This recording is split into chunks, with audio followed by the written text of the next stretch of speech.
قرآن مجید میں ہے ان اللہ لا یستحی من الحق، کہ اللہ تعالیٰ حق بات بیان کرنے سے حیا نہیں کرتے۔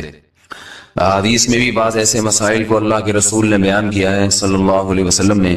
جو بظاہر حیا کے خلاف ہیں، مگر اس لیے بیان کیا کہ اگر آپ صلی اللہ علیہ وسلم بیان نہ کرتے تو لوگ ان بے شرمی کے کاموں میں مبتلا ہو جاتے۔ اسی وجہ سے میں بھی یہ ہمت کر رہا ہوں کہ ایک اور ایسا گناہ جس میں لوگ مبتلا ہیں اور وہ ہے حیا کے خلاف، مگر ہے بہرحال شریعت کا مسئلہ اور لوگ اس میں گناہ میں مبتلا بھی ہیں، اس لیے بتانا ضروری ہے۔ وہ یہ ہے کہ لوگ شادی کے بعد بھی آج کی نوجوان نسل زوجہ سے، بیوی سے غیر فطری طریقے سے ہم بستری کرتے ہیں۔ انٹرنیٹ پہ بےہودہ فلمیں دیکھتے ہیں، تو جو چیز انگریزوں کی دیکھ رہے ہیں کہ ان کے کلچر آہستہ آہستہ میڈیا کے ذریعے ہمارے معاشرے میں بھی آ رہا ہے۔ اللہ کے رسول صلی اللہ علیہ وسلم نے لعنت فرمائی ہے، ایک روایت میں ہے کہ اللہ اس کی طرف دیکھے گا نہیں کہ جو اپنی زوجہ سے پچھلے راستے سے ہم بستری کرے گا۔ یہ بیماری بھی، یہ گندگی بھی لوگوں میں پھیلتی جا رہی ہے، خاص طور پہ جن کو لڑکوں سے بدفعلی کی عادت پڑ جائے تو وہ زوجہ سے فطری راستے سے ہم بستری نہیں کرتے۔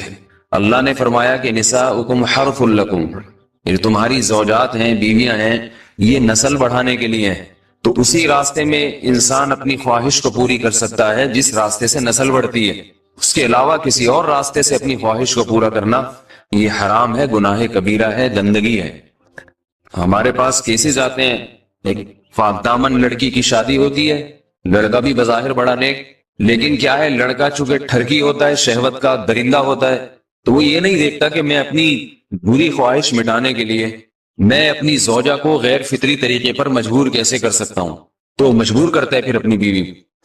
اس میں جو عورتیں زیادہ پاک دامن نہیں ہو، نیک نہ ہو، یا ان کو یہ ڈر ہو کہ طلاق ہو گئی تو ہم کہاں جائیں گے، وہ پھر اپنے شوہر کے ساتھ اسی غیر فطری طریقے پر آمادہ ہو جاتی ہیں، اور اس کا عذاب اور اس کا وبال یہ ہوتا ہے کہ کچھ دنوں میں ان کو بھی اسی کی لت پڑ جاتی ہے۔ انسان جب بھی کوئی غیر فطری راستہ اختیار کرتا ہے، آخرت کا عذاب تو بعد میں، دنیا کا عذاب یہ آتا ہے کہ پھر اس کو لذت فطرت میں آتی نہیں ہے۔ تو جو راستہ اللہ نے رکھا اس میں اس کو لذت نہیں آئے گی، وہ گندگی میں ہی گھسنے کی کوشش کرے گا، اس کی بھی فطرت خراب ہو جاتی ہے، اور جس کے ساتھ یہ بدفعلی کی جائے اس کی بھی فطرت خراب ہو جاتی ہے، وہ بھی پھر کسی کے قابل نہیں رہتے۔ تو اپنے جان پر رحم کرنا چاہیے۔ ہم انسان ہیں، ہم درندے نہیں ہیں، ہم گھوڑے نہیں ہیں، ہم گدھے نہیں ہیں، ہم جانور نہیں ہیں، ہم انگریز نہیں ہیں۔ انگریز نے تو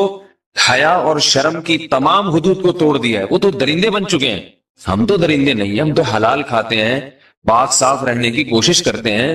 تو ہم ان کی جو